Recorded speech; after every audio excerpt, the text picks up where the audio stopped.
Hello students, how are you? In last class we discussed about average atomic mass and molecular mass. Today's lecture will be starting from a relation between molecular mass and vapor density. Right? Molecular mass जो है उसका relation हम देखेंगे vapour density के साथ। तो वो relation होता है बेटा हमारा molecular mass is twice of vapour density. ठीक है, vapour density of the substance को जिसका भी हमने मोलिकुलर मास निकाला है, जो उस सब्सटेंस की वेपर डेंसिटी होगी उसका ट्वाइस उसके मोलिकुलर मास के बराबर होगा। अब क्वेश्चन आता है कि वेपर डेंसिटी होता क्या है, क्योंकि ये एक नई टर्म है जो हमने पहले नहीं सुनी थी, है ना। देखिए, वेपर डेंसिटी होता है it is the ratio of density of the substance, जो भी हमने लिया है, जिसका भी हमने मोलिकुलर मास निकाला है ना, उसी सब्सटेंस की जो डेंसिटी है उसकी रेशो हम लेते हैं डेंसिटी ऑफ हाइड्रोजन के साथ at same temperature and pressure.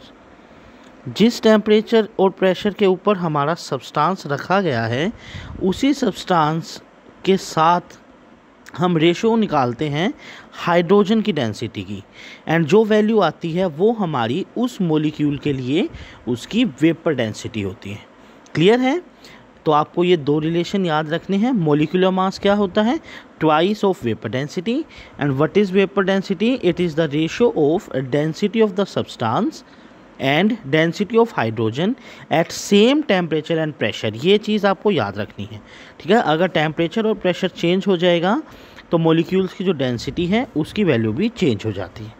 ठीक है, उसके बाद हमारी जो नेक्स्ट डेफिनेशन आती है that is formula mass. That is formula mass क्या होता है? कुछ हमारे मॉलिक्यूल्स ऐसे होते हैं, या हम बोल सकते हैं कुछ आयनिक कंपाउंड्स ऐसे होते हैं जिनको हम बोलते तो एक सिंगल एंटाइटी की तरह हैं, लेकिन जब हम उसका स्ट्रक्चर देखते हैं तो वो अकेले एग्जिस्ट नहीं करते।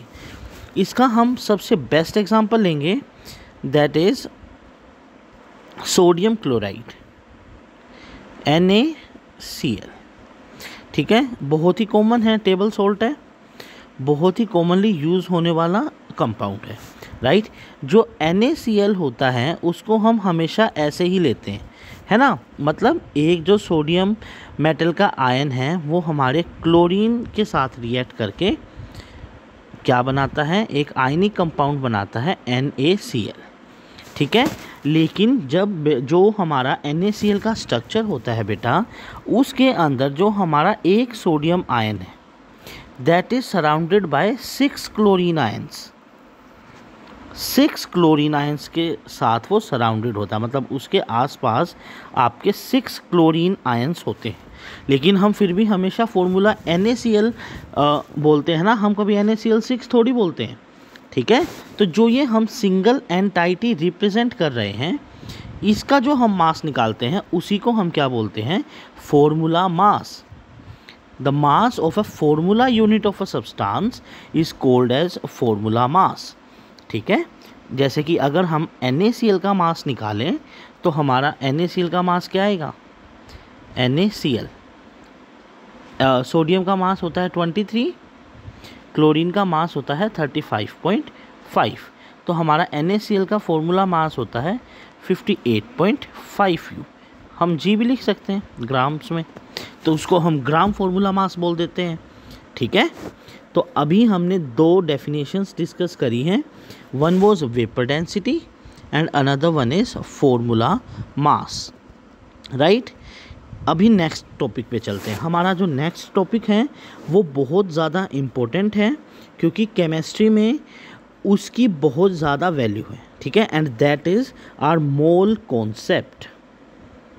बहुत अमेजिंग टॉपिक है, बहुत मज़ा आता है इसके न्यूमेरिकल सोल्व करने में। ठीक है, देखिए मोल कॉन्सेप्ट हम करेंगे। 1 मोल ऑफ अ सब्सटेंस। मोल है क्या चीज़? जब हम मैक्रो मॉलिक्यूल्स को या काफ़ी बड़े बड़े कोई भी सब्सटेंसेस हैं उनको हम अलग अलग क्वांटिटी में मेजर करते हैं, राइट। जैसे कि हाँ, हम किलोग्राम यूज़ करते हैं, हम डज़न यूज़ करते हैं, तो ये सभी हमारी मेजरिंग क्वांटिटीज़ हैं, ठीक है। लेकिन जब हमें बहुत ही छोटे मॉलिक्यूल्स के अंदर हमें एटम्स या मॉलिक्यूल्स को कैलकुलेट करना होता है, तो उसको हम कैलकुलेट करते हैं with the help of mole concept. जो ये वर्ड है मोल, ये टर्म हमें ओस्टवाल्ड साइंटिस्ट ने दी थी, ठीक है। एक इक्विलिब्रियम में ना इनका ओस्टवाल्ड्स डाइल्यूशन लॉ भी आता है, ठीक है। ये ओस्टवाल्ड नाम के काफ़ी फेमस साइंटिस्ट रहे हैं जिन्होंने हमें ये जो टर्म है मोल ये दी थी, ठीक हो गया। Chemically mole is the quantity और defined as the amount of substance, it is defined as the amount of substance that contains as many particles as equal to Avogadro number। एक कोई भी सब्सटेंस है उसकी इतनी क्वांटिटी जिसके अंदर हमारी एवोगैड्रो नंबर जितनी एंटाइटीज़ हों, ठीक है, Avogadro number of elementary particle हो। अब चाहे वो एटम हो, चाहे मॉलिक्यूल हो, चाहे आयन हो, लेकिन उनका नंबर कितना होना चाहिए, एवोगैड्रो नंबर होना चाहिए। तो उसको हम 1 मोल ऑफ अ सब्सटेंस बोलते हैं, ठीक है।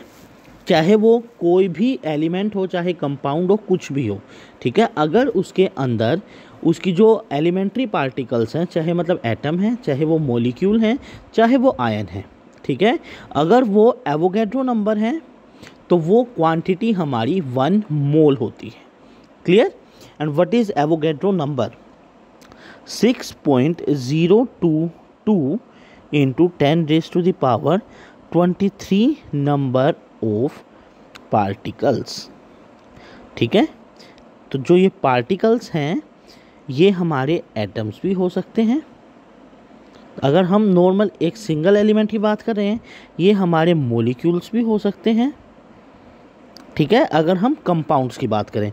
एंड ये हमारे आयंस भी हो सकते हैं अगर हमारे पास चार्ज्ड स्पीसीज है तो, ठीक हो गया, ठीक है। उसके बाद देखिए आप, जो हमारा 1 मोल ऑफ अ सब्सटेंस होता है, ठीक है, that is equal to the gram molecular mass of the substance, ठीक है। ग्राम मोलिकुलर मास का मतलब क्या है, देखिए मैं आपको बहुत अच्छे से समझाता हूँ। अगर मैं बोलता हूँ 1 मोल ऑफ हाइड्रोजन, ठीक है, हाइड्रोजन का ग्राम मोलिकुलर मास क्या होता है? अगर हम हाइड्रोजन एटम की बात कर रहे हैं तो उसका मास होता है 1 ग्राम। अगर हम हाइड्रोजन एटम की बात कर रहे हैं तो, ठीक है, तो 1 ग्राम हाइड्रोजन के अंदर कितने एटम्स होंगे हमारे, कितने पार्टिकल्स होंगे? एवोगैड्रो नंबर ऑफ पार्टिकल्स, ठीक है, अगर हमने 1 मोल हाइड्रोजन एटम्स लिए तो। उसके बाद देखिए 1 मोल ऑफ H2, तो अब मैं किस चीज़ की बात कर रहा हूँ? हाइड्रोजन मॉलिक्यूल की बात कर रहा हूँ, ठीक है। तो इसके अंदर अगर मैंने 1 मोल ऑफ हाइड्रोजन मॉलिक्यूल्स लिए हैं तो इसका मतलब मैंने कितने मॉलिक्यूल लिए हैं? एवोगैड्रो नंबर ऑफ मॉलिक्यूल्स लिए।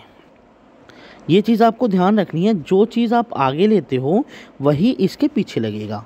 हमने यहाँ पर एटम लिया तो यहाँ पर हम लिखेंगे Avogadro number of atoms.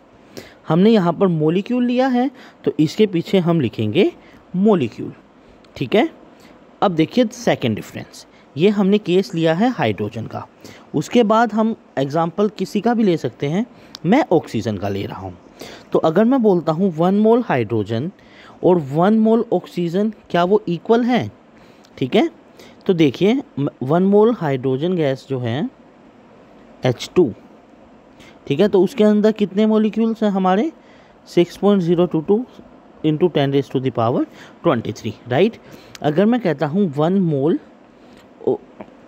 Oxygen gas है हमारे पास, ठीक है, तो 1 मोल चाहे कोई भी सब्सटेंस हो, चाहे वो ऑक्सीजन हो, चाहे हाइड्रोजन हो, नाइट्रोजन हो, कुछ भी हो, ठीक है, उसके अंदर हमारी जो एंटाइटीज़ हैं वो एवोगैड्रो नंबर ही होंगी, ठीक है। हमने 1 मोल ऑक्सीजन मॉलिक्यूल्स लिए हैं तो इतने नंबर ऑफ मॉलिक्यूल्स होंगे हमारे पास, ठीक है। तो मैंने क्वेश्चन ये पूछा था कि क्या 1 mole of hydrogen molecules and 1 mole of oxygen molecules का मास इक्वल होगा? तो देखिए इनका मास इक्वल नहीं होगा। लेकिन इनके अंदर जो नंबर ऑफ मॉलिक्यूल्स हैं वो इक्वल होंगे। समझ रहे हैं आप? अगर हम 1 मोल हाइड्रोजन मॉलिक्यूल की बात करें तो H2 का तो मास सिर्फ 2 ग्राम है, राइट। लेकिन अगर हम 1 मोल ऑक्सीजन की बात करते हैं तो ऑक्सीजन मॉलिक्यूल का मास तो 32 ग्राम्स है, ठीक है। तो यहाँ पर आपको डिफरेंस समझना होगा कि 2 ग्राम हाइड्रोजन मॉलिक्यूल और 32 ग्राम ऑक्सीजन मॉलिक्यूल, वे दोनों in case of molecules equal हैं, लेकिन उनका जो मास है वो काफ़ी अलग है, ठीक है। तो आपको ये सिमिलैरिटी भी देखनी है एंड ये डिफरेंस भी देखना है मास का। अगर मैं नाइट्रोजन गैस ले लूँ तो उसका मास क्या हो जाएगा 28 ग्राम, ठीक है, ओके। उसके बाद देखिए बहुत ही सिंपल फॉर्मूले होते हैं हमारे पास मोल्स को स्टडी करने के लिए, ठीक है। वो 2 ही फॉर्मूले हैं, अगर वो आपको याद हैं तो काफ़ी आसानी हो जाती है हर टाइप के न्यूमेरिकल्स सोल्व करने में। साथ में आपको मेन किस चीज़ का ध्यान रखना है कि आपको आयंस दे रखे हैं या आपको एटम दे रखे हैं या फिर आपको मॉलिक्यूल दे रखे हैं, ठीक है। अगर मान लो आपको मॉलिक्यूल दे रखे हैं और एटम्स काउंट करने हैं, ठीक है। चलो मैं एक एग्जांपल लेता हूँ, पहले हम फॉर्मूले करते हैं। देखो सबसे पहले आपका फॉर्मूला होता है number of moles. Number of moles हम कैसे निकालेंगे? Number of moles is given by given mass divided by molar mass या मोलिकुलर मास, ठीक है। Number of moles is given by given mass, मतलब जो आपको क्वेश्चन में दिया गया है, डिवाइडेड बाय मोलर मास। ये है आपका फर्स्ट फॉर्मूला। एग्जांपल लेते हैं हम। मान लो मैं बोलता हूँ how many moles are present in 56 gram of nitrogen, ठीक है। N2 गैस लिख देते हैं। क्लियर हो गया? तो जो ये आपका 56 ग्राम है ये है आपका गिवन मास, ठीक है। एंड जो आपके N2 का मास होगा विच इज़ 2 × 14, एक नाइट्रोजन एटम का 14 होता है, 2 नाइट्रोजन एटम है तो 28 हो गया ना। ये है नाइट्रोजन का मोलर मास। तो अगर मैं पूछ रहा हूँ नंबर ऑफ मोल्स निकालने हैं आपको तो कितने हो जाएंगे? Given mass is 56 divided by 14 2 28, 28 1 28 2 तो आपके 56 ग्राम नाइट्रोजन गैस में नाइट्रोजन गैस के 2 मोल्स प्रेजेंट होते हैं। आपको ये यूनिट लिखनी ज़रूरी है। 2 क्या हैं वो हमें कैसे पता चलेगा? सिर्फ मैग्नीट्यूड से हम किसी भी चीज़ को काउंट नहीं करते हैं, है ना। हमें उसकी यूनिट पता होनी चाहिए। तो यूनिट को जनरली हम MOL भी लिख देते हैं, ई लिखना ज़रूरी नहीं है। जब आप यूनिट लिखते हो ना तो आप इसको 2MOL लिख कर छोड़ सकते हैं, ठीक है। चलिए ये था आपका फर्स्ट फॉर्मूला। अब क्योंकि मैंने तो ऐसा एग्जाम्पल लिया है जो डायरेक्टली कट रहा है ना, 28 2 मान लो यहाँ पर 50 ग्राम्स होता, इन केस 50/28, तो ये आपका डेसिमल्स में भी आंसर आ सकता है। ऐसा नहीं है कि हमेशा आपका परफेक्ट नंबर ही जो आंसर आए वो हमारा डेसिमल्स में भी आ सकता है, ठीक है। क्योंकि देखिए एक बात बताइए, मान लो हम कोई सामान ख़रीदते हैं, जनरली तो हम 1 किलो 2 किलो कुछ इसी हिसाब से ख़रीदते हैं, लेकिन हम 1 किलो 150 ग्राम भी ख़रीद सकते हैं, हम 1 किलो 250 ग्राम भी खरीद सकते हैं ना। तो अगर मैं बोल रहा हूँ हमने 1 किलो 150 ग्राम ख़रीदा है तो हम उसको कैसे लिखेंगे? हम उसको ऐसे लिखते हैं ना 1.150 किलोग्राम्स, राइट। तो ये डेसिमल्स वैल्यूज़ वैलिड होती हैं, वो आपकी इन जो हम मोल्स कैलकुलेट कर रहे हैं ना उसके अंदर भी वैलिड मानी जाएगी।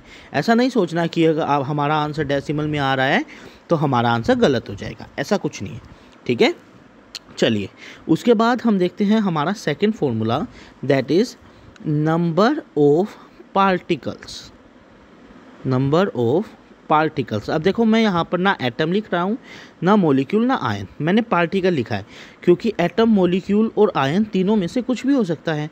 तो आप क्या करेंगे? Number of particles is equal to number of moles, जितने भी नंबर ऑफ मोल्स आए हैं इनटू में एवोगैड्रो नंबर, है ना। देखो सिंपल सी बात है, मैं बोलता हूँ ये आपकी एवोगैड्रो नंबर जो है ये तो फिक्स हो गई है। एक तरीके से जैसे मैं बोलता हूँ कि हम ना एक चॉकलेट ख़रीद रहे हैं डेयरी मिल्क की, ठीक है, 10 रुपये वाली ही ख़रीद रहे हैं, तो जो वो एक डेयरी मिल्क की कॉस्ट होगी, एग्ज़ाम्पल है, वो हमेशा ही कितनी है, 10 है, 10 रुपीज़ है ना उसकी कॉस्ट। लेकिन मान लो जैसे मैंने आज 5 डेयरी मिल्क ख़रीदी है, ठीक है, कल आपने 25 ख़रीदी हैं, तो जो ये आपको दिया जाता है ये नंबर, ये तो वेरी कर सकता है, बिल्कुल कर सकता है ना। लेकिन ये जो 10 रुपीज़ उसका रेट है ये आपका स्टैंडर्ड है ना। तो बिल्कुल उसी तरीके से इसको समझिए, जो हमारा 1 मोल ऑफ सब्सटेंस है, ठीक है, 1 मोल ऑफ सब्सटेंस जो होगा उसके अंदर एवोगैड्रो नंबर ऑफ पार्टिकल्स तो फिक्स हैं, इतने पार्टिकल्स तो हैं ही हैं। लेकिन जो ये एक है ये चेंज भी तो हो सकता है ना। जैसे मैंने 5 डेयरी मिल्क ली थी, आपने 25 ली, इसी तरीके से हो सकता है मैं उसी सब्सटेंस के 5 मोल लूँ, आप उसी सब्सटेंस के 25 मोल ले सकते हैं ना। तो हम क्या करेंगे, अगर हमें उसकी कॉस्ट निकालनी है तो हम क्या जैसे डेयरी मिल्क की कॉस्ट निकालनी है तो हम क्या करेंगे, 5 × 10 कर देंगे मेरे लिए एंड 25 × 10 कर देंगे आपके लिए, है ना। तो बिल्कुल उसी तरीके से जब हम नंबर ऑफ़ पार्टिकल्स निकालेंगे तो 5 × NA कर देंगे मेरे लिए एंड 25 × NA कर देंगे आप लोगों के लिए। तो ये है आपका second main formula, number of particles is equal to number of moles into में एवोगैड्रो नंबर। क्लियर है यहाँ तक? बिल्कुल। अब देखिए क्या होता है, एक मैं आपको वॉल्यूम की टर्म्स और बता देता हूँ, ठीक है। जो हमारा 1 मोल ऑफ अ सब्सटेंस होता है वो उसकी वॉल्यूम जो है STP के ऊपर आपकी 22.4 लीटर्स होती है। अब एक चीज़ आई है STP, ठीक है, STP के ऊपर 1 मोल कोई भी सब्सटेंस है उसकी वॉल्यूम, 1 मोल सब्सटेंस की वॉल्यूम जो है वो बेटा हमारी इक्वल होती है 22.4 लीटर्स के, ठीक हो गया। तो STP का मतलब होता है आपका 0 डिग्री, ये मैं क्या लिख रहा हूँ, एक सेकेंड, 0 डिग्री सेल्सियस टेम्परेचर, ठीक है, मतलब 0 डिग्री बोल सकते हैं या फिर हम 273 केल्विन भी बोल सकते हैं, है ना, and 1 atmosphere pressure. In conditions के ऊपर 1 मोल सब्सटेंस की वॉल्यूम आपकी 22.41 होता है, वैसे तो लीटर्स होती है, ठीक है। ये चीज़ याद रह जाएगी, वेरी गुड, याद रखोगे आप क्योंकि आप अच्छे बच्चे हो, ठीक है ना। चलिए अब हम नेक्स्ट देखते हैं कि जो एटम्स और मॉलिक्यूल्स में पंगा होता है न्यूमेरिकल सोल्व करते टाइम, उस झंझट को हम कैसे दूर करेंगे, ठीक है। बहुत ही कॉमन सा एग्जांपल लेता हूँ, बिल्कुल आसान सा। देखिए मैं बोलता हूँ calculate number of atoms in 64 gram O2 molecule. ये है आपका क्वेश्चन। 64 ग्राम ऑक्सीजन मॉलिक्यूल के अंदर आपको एटम्स कैलकुलेट करने हैं। ट्विस्ट है ये, ठीक है। फॉर्मूले हमारे वही यूज़ होंगे, उनसे तो दूर हमें जाना ही नहीं है, ठीक है। अब समझिए इसको कैसे करोगे। क्वेश्चन देख लिया आप लोगों ने, मैं अभी इसको रब कर रहा हूँ, ठीक है। तो देखिए सबसे पहले हम लिखते हैं गिवन मास। गिवन मास है आपका 64 ग्राम्स जो मैंने आपको दिया है। मोलर मास O2 मॉलिक्यूल दिया है ना, तो मोलर मास ऑफ O2 क्या होगा, एक ऑक्सीजन का 16 होता है तो 2 का 32 ग्राम्स होगा, राइट। तो सबसे पहले हम निकालेंगे number of moles. Number of moles क्या होते हैं, given mass by molar mass, given mass by molar mass. तो 64/32 2 मोल्स, राइट। हमारे नंबर ऑफ मोल्स आ गए हैं 2। हमें निकालना क्या है, नंबर ऑफ एटम्स निकालना है, लेकिन पहले हम नंबर ऑफ पार्टिकल्स निकाल लें क्योंकि ऑक्सीजन मॉलिक्यूल है। तो हम क्या करेंगे, सिंपली अब क्योंकि मॉलिक्यूल है तो हम डायरेक्टली क्या लिख सकते हैं, number of molecules is equal to 2 into Avogadro number, है ना। यहाँ तक क्लियर हो गया आपका। इसका मतलब 2 इंटू 6.022 इंटू 10⁻23, राइट। इतने मॉलिक्यूल्स हैं, लेकिन क्वेश्चन में उन्होंने पूछा है कि आपको तो एटम निकालने हैं, ठीक है। तो अब आप अपनी जो गैस है या जिस भी चीज़ का आपको मॉलिक्यूल दिया गया है उसकी आप एटोमिसिटी देखिए, ठीक है। क्या देखेंगे हम, एटोमिसिटी। ये वापस से नया वर्ड आ गया है, एटोमिसिटी। एटोमिसिटी का मतलब होता है बेटा number of atoms present in a molecule. जैसे मैं बोलता हूँ N2 या O2, ठीक है। तो इस मॉलिक्यूल में आपके ऑक्सीजन के कितने मॉलिक्यूल एटम्स हैं, 2। N2 में कितने हैं, 2। अगर मैं P4 बोलता हूँ तो P4 में फॉस्फोरस के कितने नंबर ऑफ एटम है, 4, है ना। तो यही डिजिट जो है ये होती है हमारी एटोमिसिटी, ठीक है। तो जब भी हमें मॉलिक्यूल्स को एटम्स में कन्वर्ट करना होता है तो हम क्या करते हैं, हम एटोमिसिटी से मल्टीप्लाई करते हैं, ठीक है। एटम्स को अगर मॉलिक्यूल में कन्वर्ट करना है, मॉलिक्यूल को अगर एटम्स में कन्वर्ट करना है तो हम क्या करेंगे, अब एटोमिसिटी से मल्टीप्लाई कर देंगे, ठीक है। तो एटोमिसिटी ऑफ ऑक्सीजन क्या है, 2 है। नंबर ऑफ मॉलिक्यूल्स हमारे आ ही गए थे, हमें अब क्या करना है, नंबर ऑफ एटम्स निकालने, right. Number of atoms is equal to 2 into number of molecules, यही है। तो बस सिंपल सा मैथ लगेगा, इसको सोल्व कर देंगे हम। तो इस तरीके से हम क्या कर सकते हैं, हम अपने नंबर ऑफ मॉलिक्यूल से नंबर ऑफ एटम्स निकाल सकते हैं, गिवन मास से हम नंबर ऑफ मोल्स निकाल सकते हैं। तो देखिए अब इसका आंसर क्या हो जाएगा, 2 एटोमिसिटी थी, 2 इंटू 6.022 हमारा ऑलरेडी क्या था, नंबर ऑफ मॉलिक्यूल्स थे, 2 2 ज़ा 4।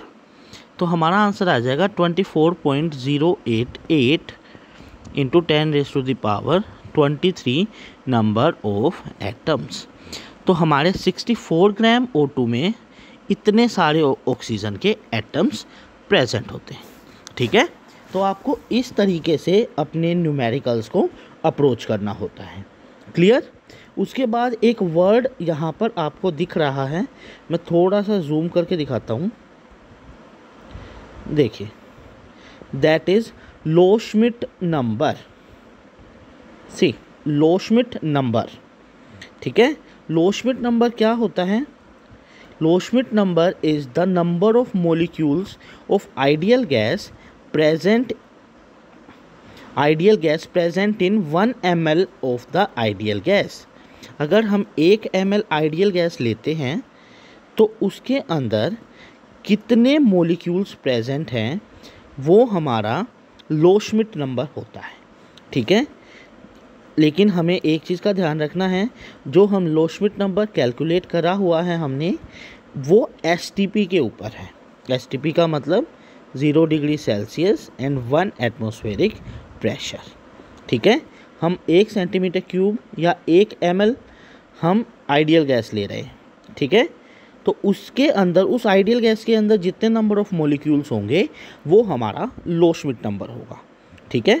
अब देखिए ये वर्ड कहाँ से आ गया, आइडियल गैस क्या होता है, गैस तो गैस होता है, आइडियल गैस का क्या मतलब है ना।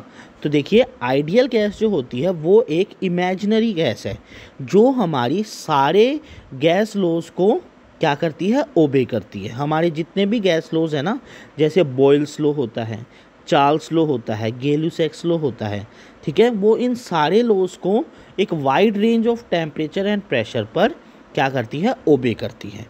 लेकिन हमारे पास रियलिटी में ऐसी कोई गैस प्रेजेंट नहीं है, ठीक है, ये एक हाइपोथेटिकल गैस होती है, क्लियर हो गया। तो लेकिन हम मान के चलते हैं कि अगर कोई इस टाइप की गैस होगी तो उसकी 1 ml वॉल्यूम में जितने नंबर ऑफ मॉलिक्यूल्स होंगे उसको हम क्या बोलेंगे, लोशमिट नंबर बोलेंगे। एंड उसकी वैल्यू होती है बेटा आपकी 2.69 इंटू 10⁻19, क्लियर है। तो ये आपका मोल कॉन्सेप्ट है। ठीक है, अब नेक्स्ट लेक्चर में हम करने वाले हैं इक्विवेलेंट वेट का कॉन्सेप्ट।